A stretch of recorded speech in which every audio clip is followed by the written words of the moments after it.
Hello, my name's Alison King. I'm one of the careers consultants at Brunel University. I'm just going to give a very short talk about how to answer questions about strengths and weaknesses in interviews. So the sorts of questions you might get asked about your strengths and weakness are on the screen in front of you. Very commonly you could be asked something such as, if I asked your boss or your supervisor what they'd say is your greatest strength, or alternatively your greatest weakness. Why are you a good candidate for this role? Similarly, is looking for you to know your strengths and to talk about them. And then the opposite, what areas do you most need to improve? There are other examples of questions about your strengths and weaknesses which you could also prepare for. Again, look at our website, look at the Professional Development Centre website for suggestions about questions that you could be asked.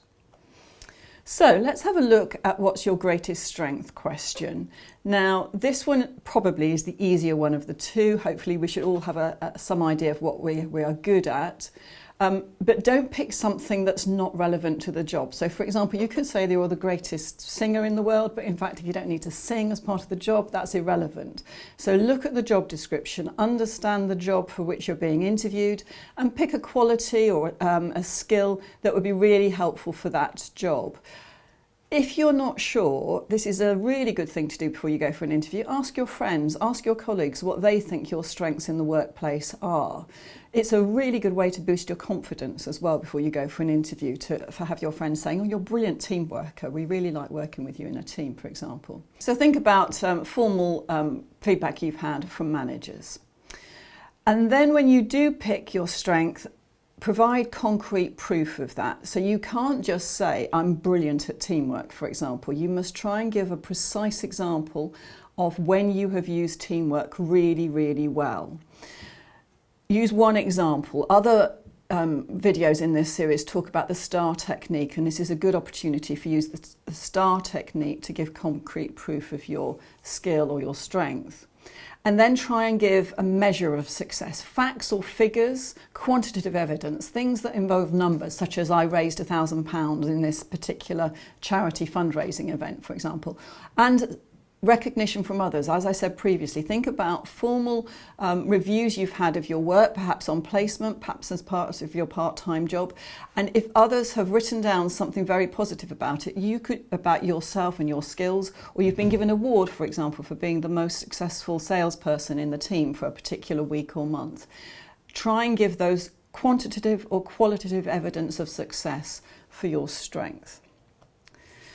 More difficult, perhaps, is the question about weaknesses. So you must pick a weakness that you do need to improve. You can't pick a strength that's in disguise. For example, it's very common for people to say, I'm a perfectionist. Well, to be honest, perfectionists are probably good people in the workplace. They do things well. So you must pick on something that could be seen to be a weakness within that particular job. Particularly, you must pick something though. Don't just say you have no weaknesses. That's really arrogant. We've all got weaknesses. You must know yourself, know your weaknesses. So pick something that would be a weakness in the workplace, but would not be fatal either. So for example, if you're applying for be a trainee accountant, for example, you probably need to be quite good with numbers. So don't say you're rubbish at maths if you're going for a job as an accountant. So pick something that is a genuine weakness but would not be fatal in that particular job. This is how you might address the question about what's your greatest weakness. So you say, for example, that you lack confidence when public speaking, that you perhaps had to give a talk a couple of years ago and you realised that your performance was not particularly strong. As a result of that, you have been working to improve your public speaking skills. So you might have gone for training courses, you volunteered to put yourself in the hot seat when you have to give talks in class, you actually have taken up opportunities to improve your public speaking skills. And recently you gave a successful talk at a recent open day. Now remember, this is a weakness question, so you can't say that talk was brilliant, but you can say it was a lot better than previous talks that you've given, but you are still continuing to work on this strength. Thanks very much for listening. If you'd like to follow us on social media, do follow some of the links on the screen in front of you. You can also book an appointment to see your careers consultant through the Professional Development Centre website, and also find lots of other useful hints and tips for how to answer interview questions.